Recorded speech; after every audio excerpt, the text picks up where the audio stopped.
Ya Tamam. Agama Islam ya Tamam menegaskan bahwa bukan agama nasab. Dan itu saya baca sebagai dari akar kultural dari pemahaman NU, begitu ya. Apabila ada sekelompok yang menyatakan baik secara langsung maupun tidak langsung bahwa agama Islam itu adalah agama nasab, nah itu bagaimana, Yai? Alhamdulillah sampai detik ini yang menjadi arus utama ke Islam itu belum ada yang menyatakan itu, Mas.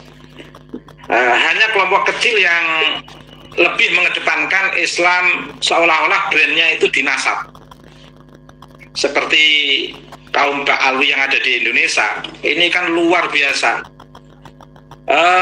Ashraf Sadat dari Wali Songo itu betul-betul menjadikan nasab itu sebagai sebuah nilai historis yang berlangsung secara biasa dan wajar-wajar saja, Mas. Bahkan sekarang ini di catatan-catatan Duriyah Wali Songo itu jalur nasab Wali Songo itu ke atas itu ada 3 pendapat. Itu nggak jadi masalah. Bahkan ketika Ba'alwi memasukkan Ubaidillah di jalur nasab Wali Songo, kiai-kiai juga nggak protes, nggak marah dan lain sebagainya. Ini diterangkan dulu kan, Kiai, Ubaidillah mana nih? Di depan kita juga Ubaidillah nih. Di depan kita Ubaidillah juga nih. Itu tidak masalah, Mas. Jadi Wali Songo ada yang menghubungkan ke Ubaidillah, itu biasa-biasa saja, tidak marah kiai-kiai. Karena memang nasab itu historis, apalagi nasab yang jauh. Yang menjadi persoalan kan gini, Mas, Ba'alwi itu yang khususnya di Indonesia yang 10 tahun terakhir ini aneh sekali. Betapa pentingnya nasab bagi mereka, sehingga untuk mempertahankan nasab itu dipertahankan melalui lintas disiplin ilmu. Wah, luar biasa ini. Misalnya dia memakai nggak segan-segan menggunakan konsep tauhid untuk mempertahankan nasab. Misalnya tidak adanya suatu data bukan berarti tidak ada. Tidak ditemukannya suatu data bukan berarti tidak ada. Ini kan konsep ketuhanan, Mas. Tidak terdeteksi secara empiris dalam batas indera manusia, bukan berarti Allah itu tidak ada. Sebenarnya konsepnya akan ke sana. Untuk konsep ketuhanan sebenarnya itu, tapi dijadikan dalil untuk membela nasab. Misalnya lagi konsep surah wal istifadah itu kan konsep terkait dengan pembagian waris untuk nasab-nasab terdekat. Tapi istilah surah wal istifadah dijadikan dalil untuk membela nasab yang jauh, yang sudah tidak terdeteksi selama 5 abad lebih misalnya. Ini kan namanya membela nasab dengan berbagai lintas disiplin ilmu. Kemudian lagi membela nasab dari perspektif saintis. Contohnya apa? Mereka ingin membela nasab dengan menghadang uji tes DNA, dengan mengharamkan tes DNA. Itu artinya kan dia ingin membela nasab dengan lintas disiplin saintis untuk menolak DNA agar tidak diketahui kedustaan itu misalnya, Mas. Saya identifikasi itu ada 5 pendekatan Bani Ba'alwi yang ada di Indonesia untuk membela nasab mereka. Jadi kalau kita kan mengenal studi Islam, 5 pendekatannya lain sesi ya. Iya. Kalau kita kan mengenal studi Islam kan dengan lintas disiplin ilmu, dengan perspektif sosiologi, antropologi, filsafat dan lain sebagainya. Tapi Ba'alwi studi nasab Ba'alwi dengan lintas disiplin ilmu, wah luar biasa ini. Dan ada juga untuk membela nasab Ba'alwi dengan ilmu sosiologi. Artinya apa? Menekan sistem sosial untuk tidak menerima sistem keterbukaan dalam studi nasab. Oh, ini kan ilmu sosiologi untuk mempertahankan nasab. Ini kan pembodohan massal yang luar biasa, Mas. Harus dibongkar. Dr. Sugeng saya sangat menghormati karena beliau apa apapun yang terjadi, beliau membongkar dari sisi ilmu pengetahuan. Kiai Imad membongkar dari sisi Hasanatul Ros. Prof. Manakhim Ali membongkar dari perspektif filologi. Untuk membangun satu kesadaran publik yang selama ini, bahkan mohon maaf, di lingkungan tradisi pesantren sendiri banyak yang tidak menangkap sinyal bahwa habaib di Indonesia akhir-akhir ini itu sebenarnya sudah 80% Syiah. Makanya konsep kenasapan itu mencuat, sebagaimana seperti di Iran konsep kenasapan mencuat. Saya melangkah muncul dalam diskursus ini, lah haula mas, dibenci banyak orang, nggak peduli. Karena saya ingin membongkar bahwa Habib-Habib akhir-akhir ini sudah banyak yang Syiah. Galak saya ini mas. Dan kiai-kiai yang muhibin ini sadar. Dan Kiai Imad itu betul-betul pejuang Nahdlatul Ulama. Karena sadar betul, tradisi NU ini sekarang ini mau dikooptasi oleh tradisi Syiah lewat bahasa Habib atas nama Ahlussunnah wal Jamaah. Mereka itu omong kosong kalau Ahlussunnah wal Jamaah mas. Karena tradisi yang sudah keluar secara publik itu tradisi Syiah. Terima kasih mas. Untuk mempertegas ya Imam, artinya kelompok yang menjadikan Islam sebagai agama nasab itu apakah bisa kita mengatakan mereka bukan NU?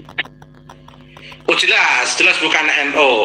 Jelas bukan NU. Cuman karena NU itu, organisasi PBNU itu terbuka, sehingga memasukkan Habib di pengurus PBNU itu nggak apa-apa lah sebagai organisasi terbuka mas.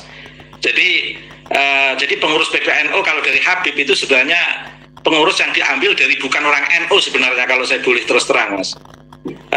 Ya nggak apa-apa sebagai keterbukaan NU menurut saya mas. Artinya secara keilmuan, pemahaman dan kultur itu ya bukan NU mereka itu, bukan, gitu ya? Bukan NU. Mereka itu lebih membela Robitoh daripada PBNU loh mas. Mereka itu lebih membela ucapan Taufik Assegaf yang mencaci-caci kiai daripada membela Gus Yahya. Jadi saya ini kan dalam rangka ingin membuka secara publik biar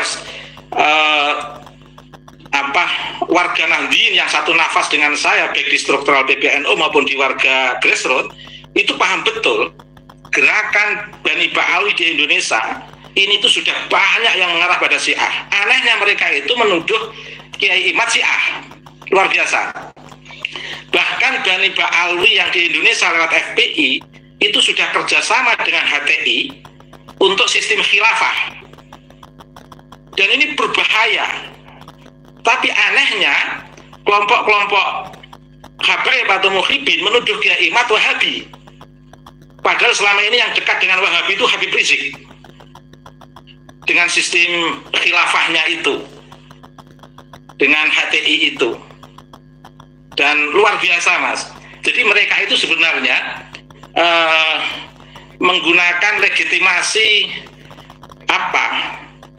NU atau Ahlussunnah wal Jamaah sebagai satu sistem kepercayaan publik mainstream masyarakat Indonesia untuk takiyah, untuk menutupi diri misi visi mereka yang ingin merusak Ahlussunnah wal Jamaah. Terima kasih mas. Matur nuwun ya Itamam. Ya begitulah. Kemudian apakah ada respon dari Dr. Sugeng dan Bapak? Tadi ada yang tanya mas. Atau langsung ke pertanyaan tentang DNA? Saya jawab sedikit aja lah nyaut dari Kiai Ubaidillah ya. Ini tentang DNA itu ada kontribusi Syiah yang berharga buat kita. Karena untuk mereka yang terutama paham imamiyah, yang berhak menjadi imam kan memang harus keturunan Imam Ali, keturunan Imam Hasan dan Husain. Itu yang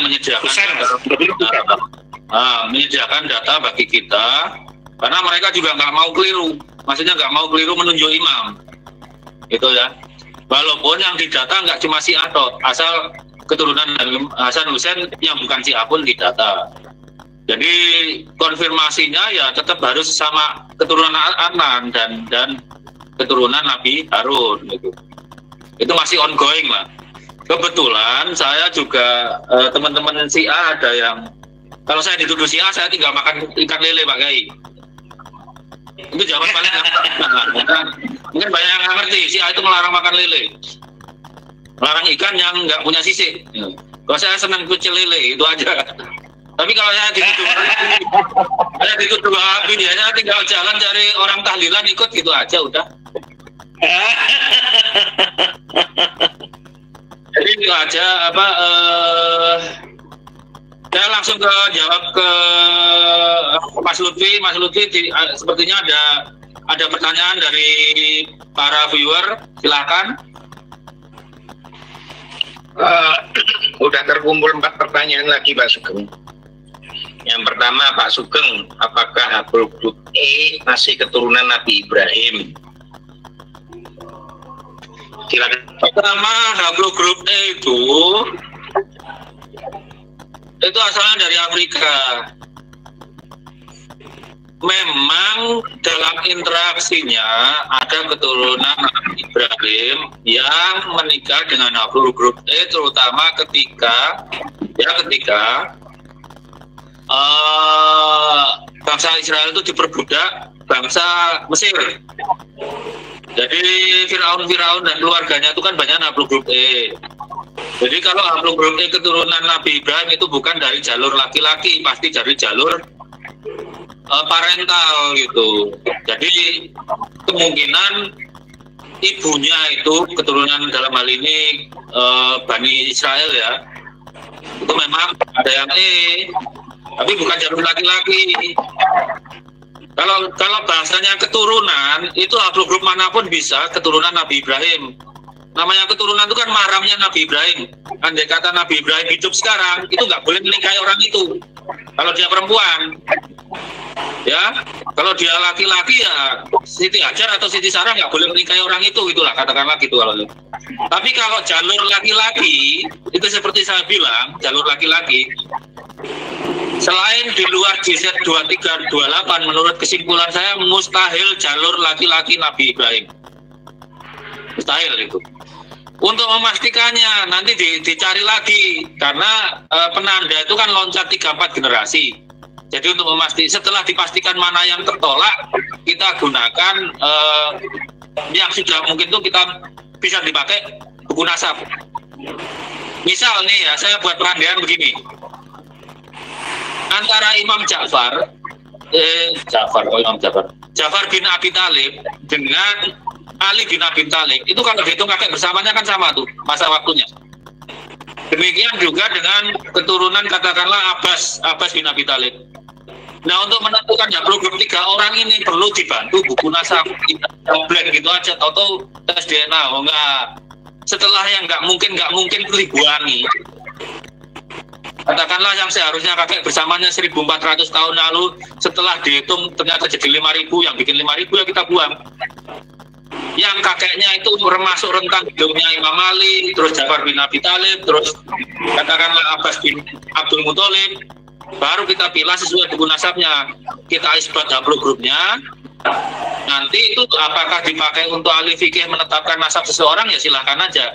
Kan ilmu pengetahuan itu menyediakan data dan rumus matematika lah untuk dipakai berulang kali biar tidak perlu tiap orang tes DNA gitu ya. Kalau di awal mungkin teknologinya yang mahal pakai WGS, begitu dari disebut Hablum Grupnya ya cukup teknologi yang lebih murah karena udah kepastiannya udah 100% kalau udah ditemukan itu gitu. Terus silakan Mas Lutfi. Ini pertanyaan yang sudah berulang-ulang sih Pak Sugeng. Saya lihat di konten-kontennya Bapak sebenarnya udah banyak. Saya gabung aja pertanyaannya ya. Seberapa akurat sih hasil tes itu? Apakah tes DNA bisa untuk melacak leluhur yang sudah berusia ribuan tahun? Dan pertanyaan selanjutnya, dari mana dapat kode DNA Nabi? Mohon Mas Sugeng bikin konten dengan bahasa sederhana menjelaskan hal tersebut. Sebetulnya udah banyak Pak Sugeng jelasin sih 2 pertanyaan ini. Ya itu namanya apa ya? Membuat orang nggak yakin aja dengan dikata. Istilahnya gini loh, kalau kesalahan kesalahan dipromosikan berulang kali, orang bisa menganggapnya kebenaran gitu ya. Jadi ini nanti saya bikin konten. Kalau masalah kode DNA Nabi itu kan kita simpulkan dari keturunannya yang benar. Maksudnya keturunannya yang benar, bahwa keturunan itu bersepupu dengan Bani Ismail yang lain. Misalnya ya Bani Otaibi, Bani Mutairi, Bani Saud itu kan keturunan Nabi Ismail. Kemudian dikonfirmasi lagi dengan Bani Kohanim. Yang benar tentu saja, karena kita harus cari star clusternya. Nanti star cluster konsep lah. Jadi ini seperti itu, bahwa mereka itu dikonfirmasi sepupu ke sepupu. Itu konfirmasinya, kita nggak perlu gali kubur. Karena DNA kita itu salinan kakek moyang kita. Kita nggak mungkin gali kubur. Itu saya contohkan Yuya aja lah. Yuya aja yang diawetkan, itu kromosom Y-nya cuma kita bisa pulihkan 1% aja nggak nyampe. Dari 62 juta bahasa cuma bisa dibaca 11.000 per. Itu 11.000 per 62 juta berapa coba? Kecil sekali kan. Tapi ya walaupun yang 11.000 itu ternyata menyimpan informasi sangat penting gitu loh. Itu nanti kita bikin konten ulang lah itu. Kalau perkara kode DNA, kode itu didaftarkan ke ISO GG, tapi ISO GG tidak memberi pernyataan bahwa ini DNA Nabi, bukan begitu. Jadi benar ya. Jadi itu kesimpulan kita sampai seumur-umur kita akan sulit mencapai konsensus antar mana DNA Nabi itu enggak, karena akan ada halangannya. Kenapa ada halangannya? Ya karena saya buat begini ya perandiannya. Nggak mungkin orang pembaca hak cipta dengan yang punya hak cipta itu bersepakat. Pewaris DNA Nabi yang asli, kami sebetulnya bukan Nabi ya, pewaris DNA Imam Hasan dan Imam Husain yang asli dengan yang palsu pasti akan berantem. Mana milik mereka yang asli? Nah itu harusnya keputusan hakim itu. Keputusan hakim untuk mana yang asli. Pakai forensik gitu ya. Bahwa misalnya Nabi termasuk FGC 8703, kan Nabi nggak punya keturunan. Kita terpaksa ikut paman-pamannya, 8703 itu paman-pamannya. Jadi semua keturunan Nabi sekarang itu harus punya FGC 8703. Itu kesimpulan kita adalah dari keturunan Imam Hasan yang hidup, yang bisa dikonfirmasi dengan keturunan Imam Husain yang nggak ngaku-ngaku alami. Itu bisa dikonfirmasi seperti itu. Kalau masalah kode ya itu, kode itu dilaporkan ke ISO GG, nanti diberi kode, tapi ISO GG tidak akan melabeli bahwa ini DNA Nabi, ini juga Nabi Ibrahim, enggak. Itu di luar kewenangan dia hanya mendaftar saja. Terus apa lagi pertanyaannya Mas Lutfi? Dari salah satu konten Bapak Sugeng ada pernyataan bahwa kakek Mbak Alawi ada 12. Apakah bisa dipertanggungjawabkan secara ilmiah? Begini. Selama ini data yang ada itu disajikan oleh Family Tree DNA ya. Itu data itu bagus karena data mentahnya disajikan. Haplogrupnya apa, haplotype-nya apa disajikan semua. Berarti sudah mengikuti standar ilmiah untuk penyajian data. Kedua, itu sudah ada filtering dari adminnya. Kira-kira 30 orang yang ditolak sebagai Balawi. Ditolak sebagai Balawi itu ditaruh di GES. Jadi ada 30 orang yang menganggap dirinya Balawi itu ditolak oleh adminnya. Berarti sudah ada filtering. Ketiga ya, saya belum selesai menghitung berapa kakeknya, tapi dari untuk gabung grup G aja dari 4 kakek, karena dari GL30 dengan GL91 itu udah beda cabang jauh banget. Cuma menurut saya star clusternya itu sama dengan yang di Indonesia, dari keturunan GY32612, karena time frame-nya yang cocok itu memang itu. Jadi pada saat Sohib Berbat itu split GY32613 saya bentar. Ini saya share screen dulu sebentar ya.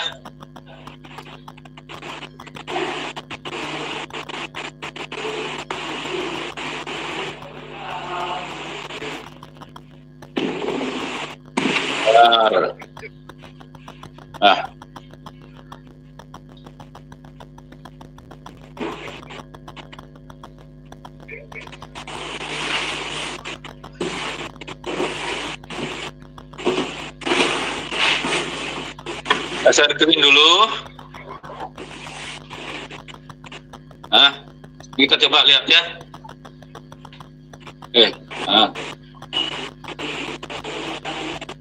Kalau menurut riwayat dari keluarga Balawi, dari Ubaidillah sampai Sohib Mirbat itu anaknya yang berketurunan cuma satu, yang lain itu punah gitu ya. Nah, Sohib Mirbat itu kan sekitar 900 tahun yang lalu. Ini punya anak yang berketurunan 2. Di 68554, dugaan saya ilmu Amul Fakir ini. Jadi termasuk Bahar Semit itu mungkin masuk haplogrup ini. Dan yang kedua yang pakai mukodam, ini saya tahu Al-Habsyi, Al-Atas, terus BSA, terus apa? Asegaf, Shihab, itu masuk sini. Ini kecocokan filogeni dengan tradisi mereka, tradisi buku nasab mereka, bahwa percabangan itu ada di Sohib Mirbat.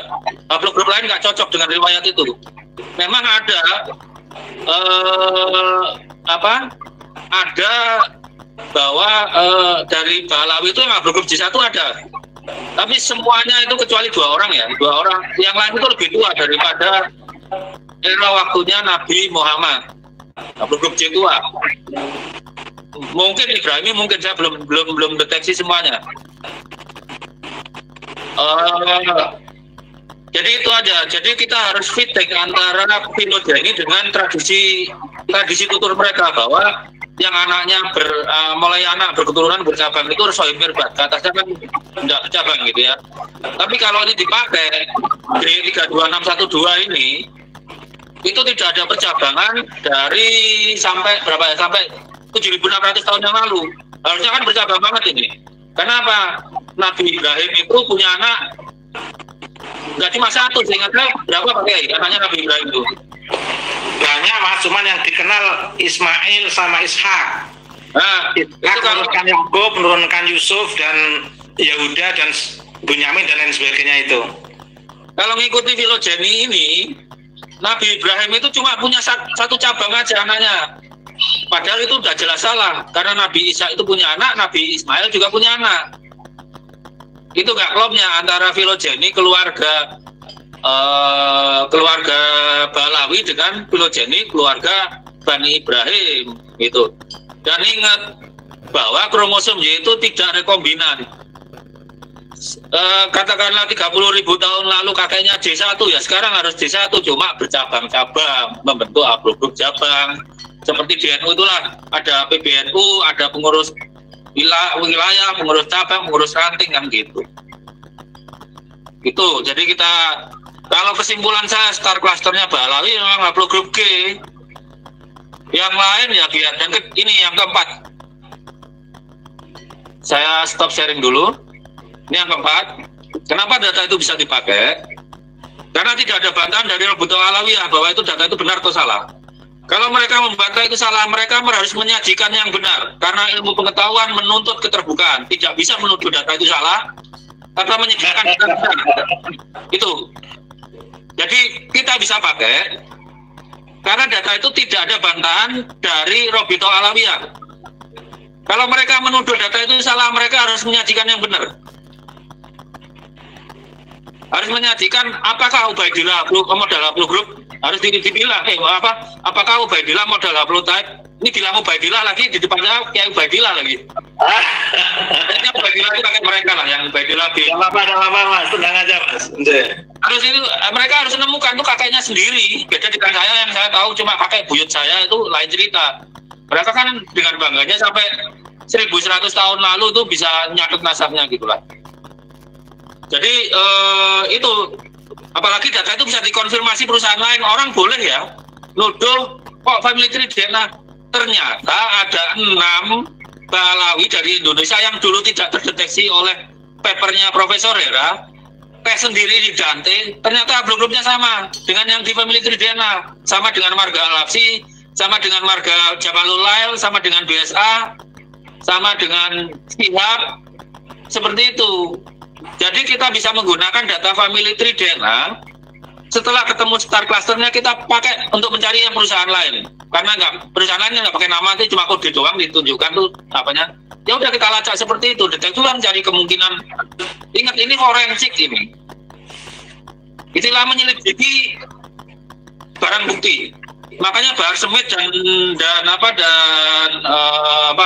Hanif Olatos itu mengharamkan. Namanya maling, mengharapkan sidik jari, mengharapkan CCTV. Mana ada maling itu bilang harus pakai sidik jari, harus pakai CCTV, nggak mungkin lah. Dan mana ada maling pinter, kalau pinter dia boleh jadi orang bener dong, nggak boleh jadi maling. Nah kita ini kan bela yang dicuri nasabnya, ya kan? Kita bela yang dicuri nasabnya, kita bukan ngurusin nasabnya Balawi. Nasabnya Imam Hasan dan Imam Husain yang dinodai, tidak itu loh. Kalau makhluk hidup ada parasitnya ya kita kasih obat anti nematoda atau gimana gitu kan. Ternyata lebih galak daripada saya, Mas Sugeng. Loh, kan ilmu pasti nggak bisa bilang nganu ya, kalau datanya itu udah tetap kita anu. Tinggal mereka harus menyajikan data yang lebih kuat. Derajat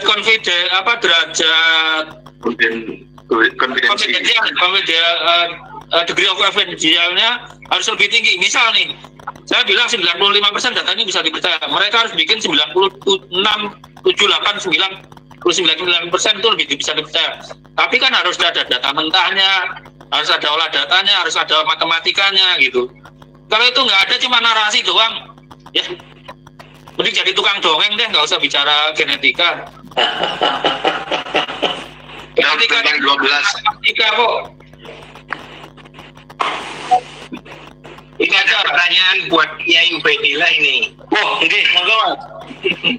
Apakah mengkeramatkan makam, membangun makam dengan megah itu produk Balawi?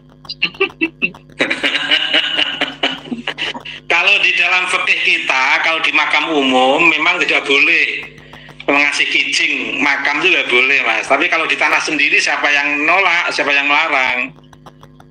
Karena diasumsikan makam itu sekian tahun di makam umum itu bisa diganti yang lain.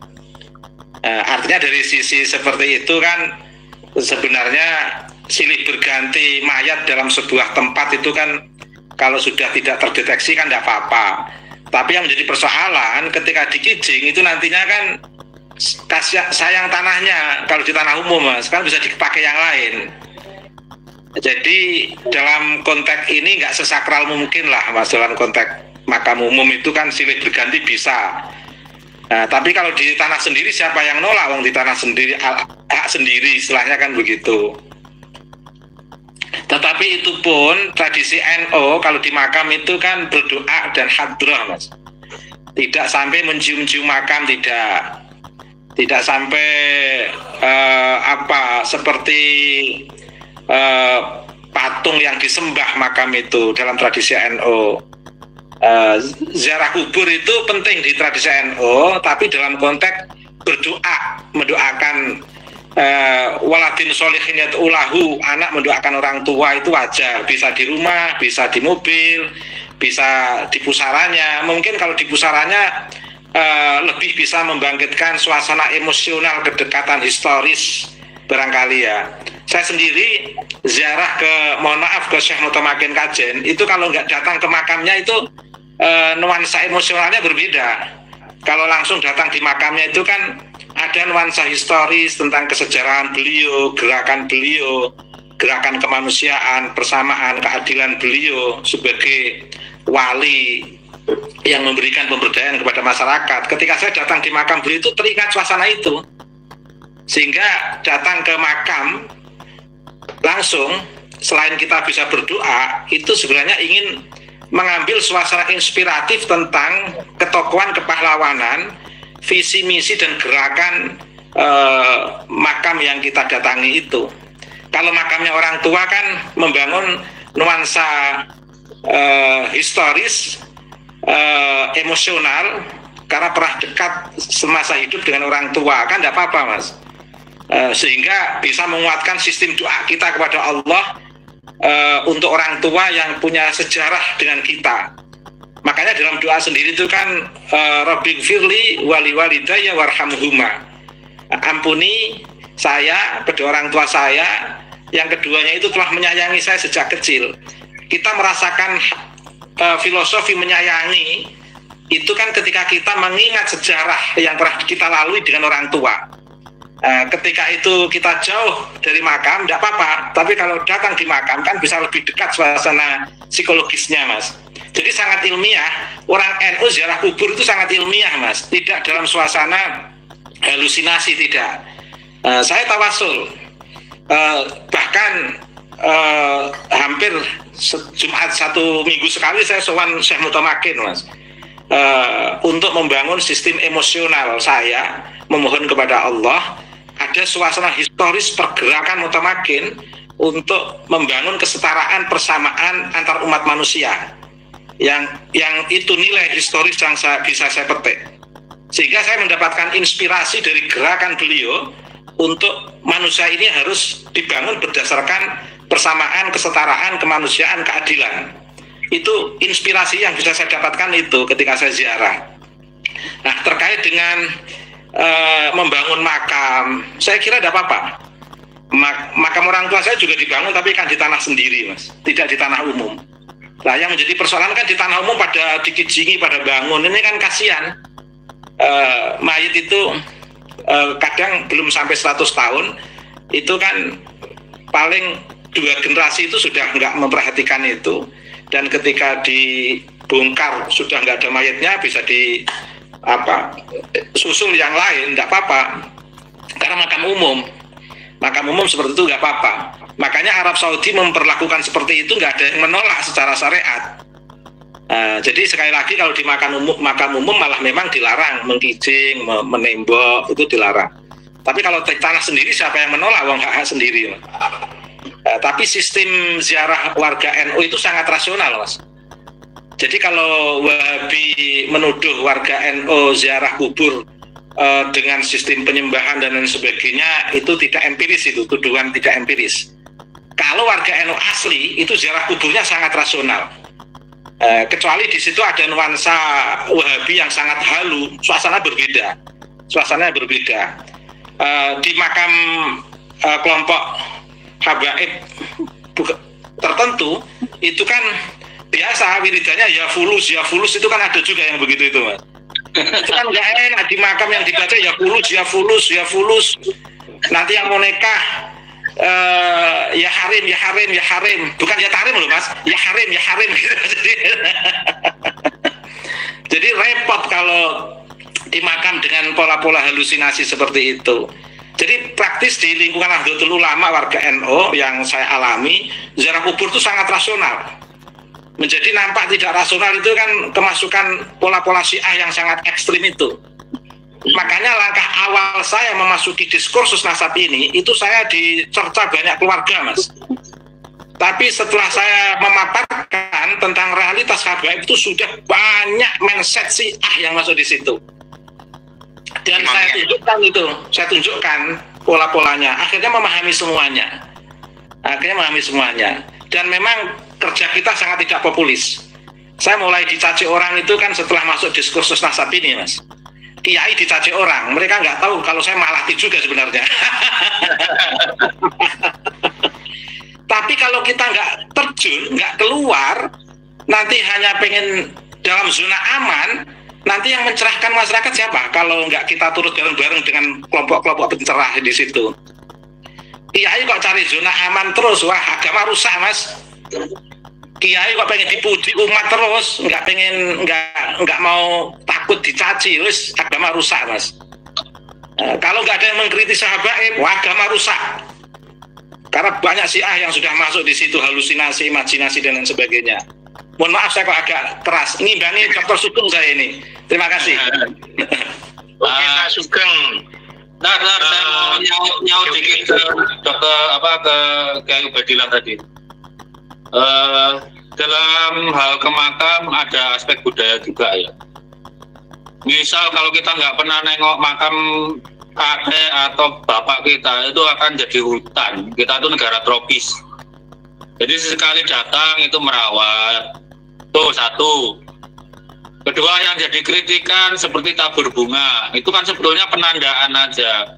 Saya udah, saudara yang lain udah nengok kakeknya gitu kan gitu. Dan wajar lah, kita negara kaya bunga kok. Lah kalau Rasulullah menjatuhkan tabur bunga, bunganya bunga apa? Bunga korma doang di sana. Nggak mungkin Rasulullah menjatuhkan tabur bunga. Jadi kalau dalam hal itu kita nganggapnya harus aspek budaya, itu bukan ibadah lah. Tapi itu bagus, kakek-kakek kita terawat makamnya karena didatangi oleh keturunannya.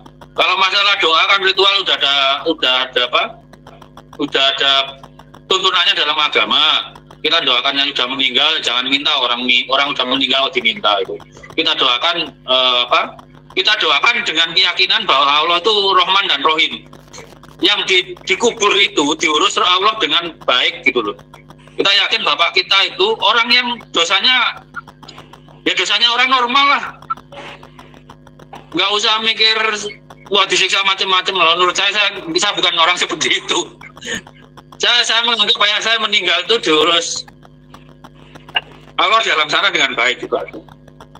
Karena saya yakin bapak saya orang baik. Itu aja Pak Kiai. Tambahan bisa Mas Lutfi? Silakan. Kita dalam tradisi NU itu masih meyakini bahwa si mayat di kuburan itu masih di dunia, karena masih di tanah dunia. Dalam sistem kosmologi, seluruh makhluk hidup di alam kesemestaan itu memiliki unsur senyawa yang semuanya adalah bertasbih. Gunung, bumi, laut, itu semuanya bertasbih. Pohon itu semuanya bertasbih. Termasuk ketika kita doa, kita meyakini seluruhnya alam kesemestaan ini mendengarkan. Sehingga memungkinkan yang mengamini itu tidak hanya malaikat, tapi langit, bumi, dan lain sebagainya. Ketika kita bertasbih, itu satu arrangement dengan kesemestaan, Mas. Sehingga ketika di kuburan kita memohon kepada Allah, kita itu menggerakkan aransemen munajat di hadapan Allah dengan si mayat, dan kita percaya si mayat itu masih di dunia. Sehingga ketika kita mohon kepada Allah, si mayat bisa mengamini juga memohon kepada Allah, karena si mayat itu sebenarnya kan masih di dunia. Sebenarnya kan sama, kita dan mayat itu sama-sama tidak nampak. Saya sendiri yang nampak ini kan jasad saya, tapi saya secara hakiki kan juga nggak nampak siapa saya. Sama seperti mayat yang ada di kuburan, sama-sama unsur kesemestaan. Cuman saya sekarang bisa bersuara, tapi mayat yang di kuburan kan nggak bisa bersuara. Dengan program bahasa yang berbeda. Sehingga kita percaya, kita mohon kepada Allah, si mayat itu juga akan mengamini doa kita. Ada sebuah aransemen yang saling menguatkan di alam kesemestaan ini, karena seluruh unsur alam semesta ini memiliki unsur kesenyawaan yang itu bisa digerakkan dengan nuansa tasbih di hadapan Allah. Itu tradisi kita di NU. Sehingga alam itu subjek, manusia juga subjek. Semuanya merdeka. Yang menjadi persoalan kan ketika kehadiran kita seolah-olah kita itu menjadi raja dan mampu menghegemoni ke yang lain. Seolah-olah kita raja, yang lain adalah rakyat. Dan imajinasi ketuhanan hanya pada imajinasi seorang Habib. Yang lain nggak punya imajinasi ketuhanan. Sehingga selain Habib tidak boleh mengimajinasikan surga. Karena surga itu hanya muncul dari imajinasi Habib, itu kan berbahaya. Neraka hanya muncul dalam imajinasi Habib, itu kan berbahaya. Kebaikan, keburukan itu dalam penilaian Habib. Sehingga banyak ceramah habaib yang beredar, satu Habib bodoh itu lebih utama dari 70 ulama.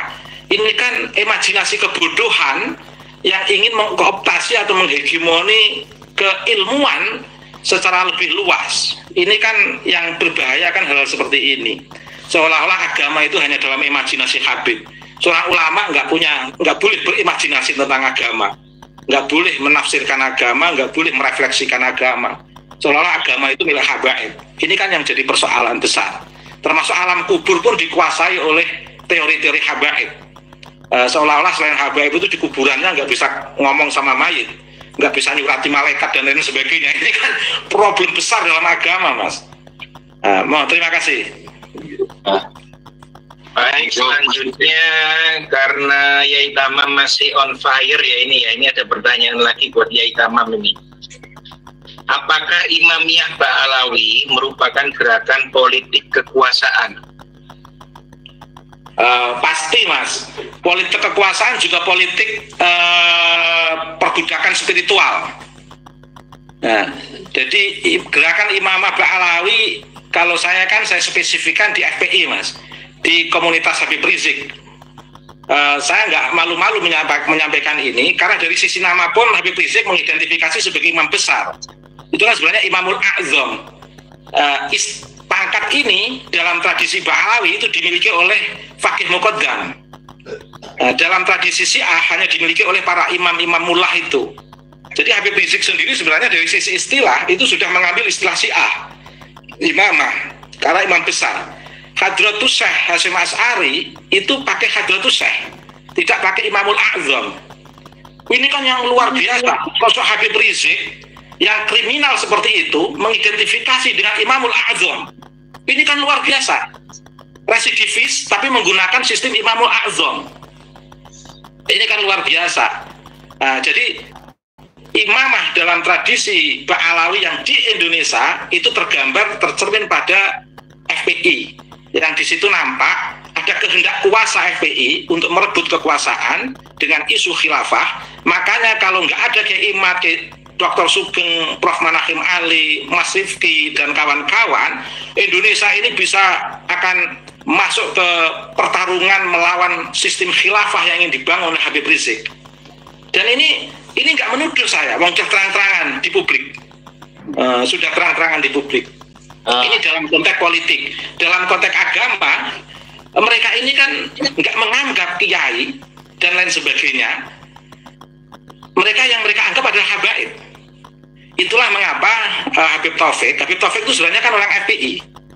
Menganggap kiai itu dengan sebutan kroco, dengan sebutan nama-nama hewan, itu kan mindset kolonial dalam mengkooptasi Inlander ini tadi, masyarakat pribumi, dalam kehendak kuasa ingin menciptakan hegemoni kaum Ba'alawi lewat habaib di Indonesia, biar menjadi di atas secara common sense, membangun relasi kuasa yang tidak seimbang, itu betul-betul di atas pribumi. Targetnya apa? Biar pribumi nurut semuanya. Setelah pribumi dalam konteks kultural nurut semuanya, mereka antara aspek kultural dengan aspek struktural akan mereka gabung untuk membangun sistem kekuasaan imamah. Dan ini sangat sistematik. Makanya ada Habib yang dibebankan untuk merubah sejarah makam-makam dan kuburan. Besok ketika mereka sudah berkuasa, tinggal ngomong saja, leluhur kalian kan nggak punya makam-makam keramat, makam-makam tokoh itu kan leluhur kami semua. Kalian nggak punya apa-apa. Sekarang aja sudah ada yang berani mengatakan Indonesia itu milik Tarim, wali Indonesia itu milik Tarim, dan lain sebagainya. Nah, di negeri Indonesia, mereka tidak segan-segan menyanyikan lagu Ya Tarim, Ya Tarim. Dan ini kooptasi yang membius sebagai bentuk cara kami membentuk ilmu pengetahuan secara normal, tidak dengan konteks kehendak kuasa yang radikal, tapi kehendak kuasa dengan sistem yang normal, melalui pengetahuan yang bisa bagaimana menjadi common sense masyarakat, menjadi pandangan umum masyarakat, sehingga masyarakat itu mudah untuk dihegemoni. Dan itu bisa dibaca teori hegemoni Gramsci dan teori relasi kuasa Michael Foucault. Itu kalau kita baca, kita sangat bisa membaca habaib itu kehendak kuasa yang luar biasa untuk merebut Indonesia dan merebut sistem kebudayaan Nusantara. Dari titik inilah yang sebenarnya menjadi isu saya, mengapa saya masuk dalam wilayah diskursus nasab untuk melakukan perlawanan kultural terhadap kaum Ba'alawi. Sebenarnya isu nasab itu sebenarnya kan kecil, sepele di mata saya, tapi dampaknya ini yang bagi saya itu sangat luar biasa. Makanya saya tidak populis, sudah dicaci nggak apa-apa. Saya itu dicaci orang itu baru masuk diskursus NASA, Mas. Udah nggak apa-apa. Demi Nusantara bagi saya, demi Islam, demi warga NU yang dari kecil telah membentuk karakter saya. Terima kasih, Mas. Baik, selanjutnya ke Dokter Sugeng lagi nih. Apakah bisa hasil tes kode DNA dipalsukan dan apakah benar FTDNA telah memetakan haplogrup Bani Quraisy dan Bani Hashim Jordania?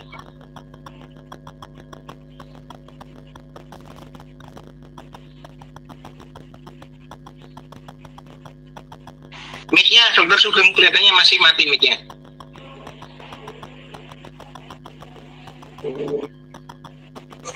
Kalau hasil itu tidak ada lab manapun yang mau mempertaruhkan nama baiknya hancur.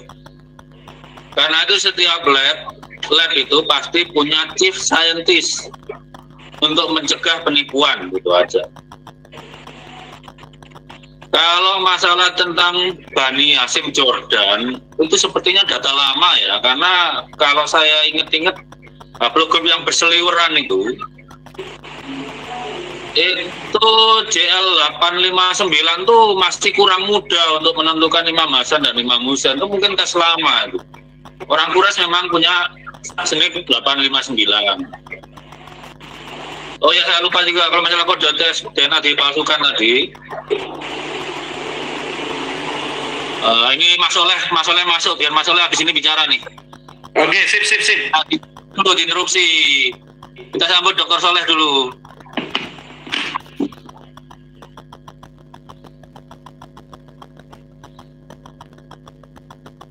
Assalamualaikum Dr. Soleh, mic-nya masih di mute.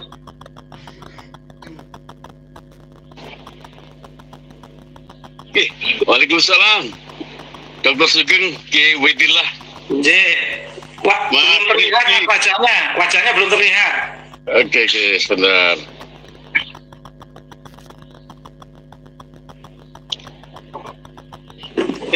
Lagi di kereta. Lagi di bus ini. Iya. Monggo Mas Soleh. Monggo. Ya, selamat melanjutkan. Ya. Intinya saya mendukung teman-teman bahwa memang semestinya Dr. Sugeng, Dr. Kiai Haji Ubaidillah dan teman-teman lain harus memperkuat gerakan ini ya, karena untuk lebih bermanfaat lebih besar, kemudian kuat secara keilmuan, memang saatnya Dr. Sugeng terutama itu harus turun dari awal dan lebih serius begitu. Selama ini kan hanya kita Kiai Ubaidillah, saya sesekali Prof. Hikam. Saya yakin itu kan dari sisi keilmuan yang banyak ya orang yang punya kemampuan seperti itu. Cuman kan kalau Dr. Sugeng kan agak langka di Indonesia kan seperti itu. Seperti itu, dan saya yakin ke depan akan lebih manjur ya, lebih powerful dari sisi manapun ketika para akademisi, terutama para peneliti, nggak usah ngomong negara dulu deh, yang jelas kita dulu aja memperkuat civil society, memperkuat apa yang dilakukan oleh Kiai Imaduddin Utsman Al-Bantani, agar ya oke lah, kita butuh juga sih orang-orang seperti Gus Fuad Pleret atau Gus Abbas. Untuk provokasinya mereka masuk. Tapi kan itu saja belum cukup. Karena saya setuju dengan Mas Sugeng ya, bahwa catatan manusia itu debatable, tapi kalau udah catatan Tuhan dalam bentuk genealogi, asal usul, sel dan lain-lain, itu tidak ada yang bisa membantah, kan seperti itu. Sementara begitu dulu Mas Sugeng, Kiai Ubaidillah dan teman-teman lain. Terima kasih. Wassalamualaikum warahmatullahi wabarakatuh. Saya lanjutkan tadi pertanyaannya, apakah bisa dipalsukan ya? Jadi begini, Kalau hasil tesnya seperti snip checking itu harus disertifikasi oleh yang mengeluarkan. Kalau cuma mengumumkan aja kita nggak bisa ngecek. Tapi kalau tesnya seperti NGS itu nggak mungkin dipalsukan karena ada data mentahnya. Gimana ada yang ngubah data mentah 90 GB itu gimana coba? Bacanya aja capek. Bacanya kan harus bantuan mesin. Dan kedua ada tradisi, mungkin kayak Ubadillah udah tahu lah, ada tradisi peer review. Bahwa namanya ilmuwan tuh saling mengawasi. Kalau salah pasti ada yang mengkoreksi. Jadi kalau misalnya ya, katakanlah Rizik Sihab bilang upload grup saya apa? Kalau saya bilang mana? Permisi apanya mana saya baca? Itu aja. Bahwa ada tradisi saling mengawasi sama ilmuwan itu. Jadi saya kalau salah baca mungkin maksudnya, tapi sekarang sudah sulit lah. Salah baca itu sudah sulit. Misalnya kita tes DNA pakai Sanger sequencing ya, yang dicari 10.000 senip, itu sekali baca yang nggak kebaca cuma 1 senip aja. Kalau diulang sampai 70 kali ya pasti ketemu tuh satu. Ilmu pasti itu beriringan dengan ilmu teknik untuk saling menguatkan. Apa? Ilmu sains dengan ilmu teknik, makanya kan science and engineering. Sainsnya yang menemukan, engineering itu mengubahnya agar bisa dipakai massal, bisa digunakan kita untuk lebih murah. Makanya ada peneliti ilmu apa ya, ilmu dasar seperti kita bilang peneliti. Kemudian peneliti ilmu terapan seperti saya itu rekayasa bukan peneliti. Itu saling bekerja sama. Kalau nemu alat, misalnya DNA dulu mahal banget, terus sekarang dibuat murah, itu kerjaannya rekayasa. Bagaimana caranya murah terjangkau gitu. Apalagi Mas Lutfi tadi? Mohon maaf saya intervensi masuk sebentar ini. Oke. Karena sudah 2 jam Bapak-bapak, para yai dan para expert. Tidak terasa. 2 jam sangat menyenangkan sekali, banyak perspektif, wawasan, banyak yang kita bahas dan itu indah sekali bagi saya pribadi ya, terutama kita banyak sekali wawasan yang dapat lebih mengedukasi masyarakat. Saya kira kita cukupkan 2 jam karena tentu kalau kita bahas lengkap secara mendalam, komprehensif, holistik, mungkin 3 kali 24 jam mungkin juga kurang ini. Dan waktu kita masih banyak, besok kita ada lagi dan di kesempatan-kesempatan lain juga akan ada lagi dan teman-teman bisa bertanya lagi mengenai pertanyaan-pertanyaan yang belum terjawab gitu. Begitu ya, para yai, para dulur. Besok masih jam yang sama ya Mas? Gimana? Besok masih jam yang sama? Masih di jam yang sama, insya Allah kita yang berbeda. Demikian ya, kita sepakati bahwa kita cukupkan sampai di sini untuk kesempatan kali ini. Karena sudah jam. Kita sebentar untuk para viewer ya. Saya punya untuk teman-teman, kenapa saya belum bisa mengundang Anda semua? Saya masih ribet dengan fitur keamanan gitu ya. Nanti kalau kita pikirkan keamanannya bagaimana, seperti kemarin ada channel yang di take down oleh Google karena yang tahu-tahu yang masuk upload gambar porno. Nah, kita harus mikir seperti itu karena level moderasi di sini itu tidak untuk umum. Kita memakai software perkantoran di mana semua orang dianggap berniat baik. Makanya ke depan saya sedang, kalau melibatkan teman-teman yang jadi subscriber saya ingin, tapi setelah kita bisa diskusikan bagaimana fitur keamanannya. Kalau bertanya kan bisa lewat chat, tapi kalau terlibat langsung kita harus berpikir fitur keamanannya, orangnya harus bisa dipercaya atau tidak. Itu aja sih. Ya, baik. Terima kasih Dr. Sugeng. Singkat saja, 30 detik atau 1 menit motivasi lah. Kalau kalau closing statement kan sudah biasa. Saya minta motivasi untuk generasi Islam dari Yai Ubed, dari Dr. Sugeng sebagai akhir dari acara ini. Dipersilakan Yai Tamo. Baik, terima kasih.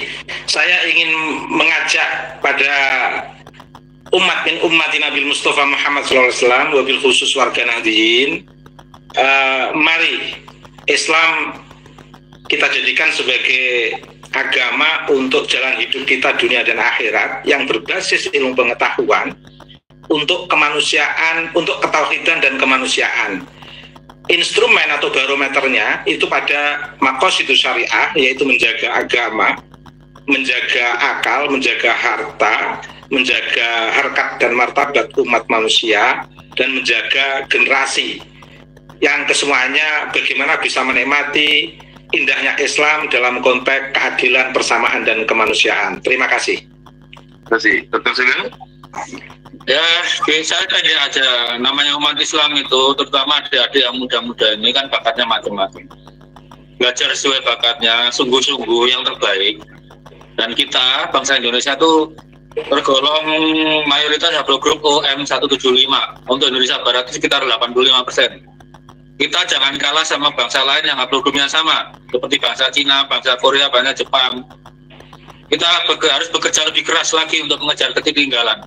Karena kalau kita ketinggalan di sains, ujung-ujungnya kita akan jadi jadi bangsa budak. Itu aja sudah.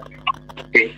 Terima kasih kepada Yai Tamam, Dr. Sugeng Sugiarto, Bapak Fathuluda Sukmawan, dan Mas Lutfi yang membersamai saya. Terima kasih juga bagi teman-teman dari subscriber. Mas Fathuluda barangkali ada sebentar, Mas. Oke. Monggo Mas Fathuluda. Oh, Mas Fathuluda mau menambahkan, silakan. Ya, mungkin kita ini, saya pernah membaca Pak sebuah analisa dari McKinsey. Jadi Indonesia ini diprediksi tahun 2050 itu akan menjadi macan Asia. Kenapa? Karena kita banyak memiliki keunggulan dari SDM, SDA, dan yang paling penting adalah demografi atau jumlah penduduk usia produktif.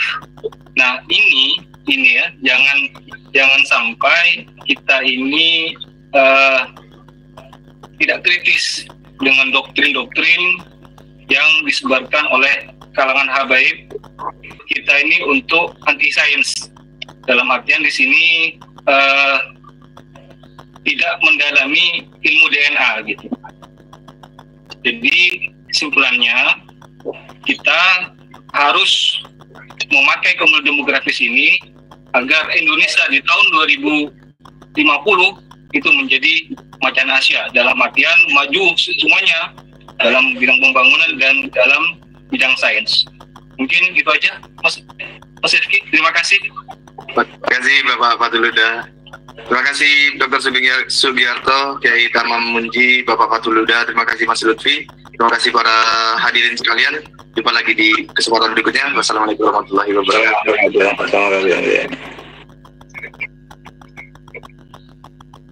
Sudah ditutup, Mas Sugeng? Udah.